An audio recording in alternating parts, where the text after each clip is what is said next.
સુરતમાં કોંગ્રેસ દ્વારા ખાદ્ય પદાર્થો સહિત ઈંધણમાં વધી રહેલા ભાવ વધારાનો ઉગ્ર વિરોધ કર્યો હતો અને જિલ્લા કલેક્ટર કચેરીમાં હલ્લાબોલ કરીને ગરબા રમીને વિરોધ પ્રદર્શન કર્યું હતું। મળતી માહિતી મુજબ સુરતમાં દૂધ, પેટ્રોલ અને ડીઝલના સતત વધી રહેલા ભાવોને લઈને કોંગ્રેસે આક્રમક વલણ અપનાવ્યું છે। જિલ્લા કલેક્ટર કચેરી ખાતે કોંગ્રેસ દ્વારા એક વિશાળ હલ્લાબોલ કાર્યક્રમનું આયોજન કરવામાં આવ્યું, જેમાં મોંઘવારીના વિરોધમાં કાર્યકરોએ અનોખી રીતે ગરબા રમીને વિરોધ પ્રદર્શન કર્યું છે। સુરત કલેક્ટર કચેરી, જ્યાં મોટી સંખ્યામાં કોંગ્રેસના આગેવાનો અને કાર્યકર્તાઓ ઉપસ્થિત રહ્યા હતા।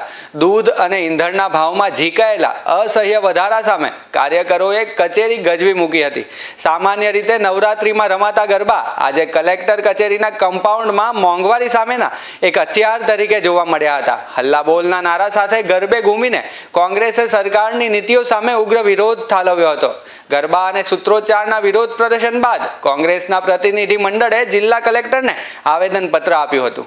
સુરત શહેર કોંગ્રેસ સમિતિના પ્રમુખ શ્રી વિપુલભાઈ ઉધનાવાલાના નેજા હેઠળ કોંગ્રેસના ખૂબ મોટી સંખ્યામાં કાર્યકર્તા આગેવાનો કલેક્ટર કચેરી ખાતે ઉપસ્થિત રહ્યા, જે ભારતીય જનતા પાર્ટીના રાજમાં છેલ્લા 15 દિવસમાં પેટ્રોલ અને ડીઝલ પર સતત ભાવ વધારો થઈ રહ્યો છે અને આજની તારીખે 8 રૂપિયા કરતા વધારેનો ભાવ વધારો થયો છે। તેના કારણે સામાન્ય જનતાને અને સામાન્ય પ્રજાને ઘર ખર્ચો ચલાવવામાં મુશ્કેલી પડશે અને સામાન્ય જનતાનો અર્થતંત્ર સાવ પડીને ભૂક્કો થઈ ગયો છે।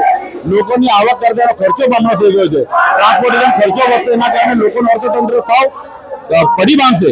પરંતુ ભારતીય જનતા પાર્ટીના રાજમાં અને મોદી રાજમાં એ લોકોને કોઈની અસર થતી નથી, સામાન્ય જનતાનો દુઃખ દેખાતો નથી। એ લોકોની હાલત ડાયનોસોરના ચામડી કરતા પણ વધારે જાડી ચામડીના થઈ ગયો હોય એમ લોકોની એમને કોઈ દુઃખ, તકલીફ, મુશ્કેલી દેખાતી નથી, જેના કારણે કોંગ્રેસ સતત લોકહિત માટે સંઘર્ષ કરી રહી છે, આંદોલનો કરી રહી છે। એના જ મુતાબિક આજ રોજ અહીંયા હલ્લાબોલનો કાર્યક્રમ આયોજન કરવામાં આવ્યું।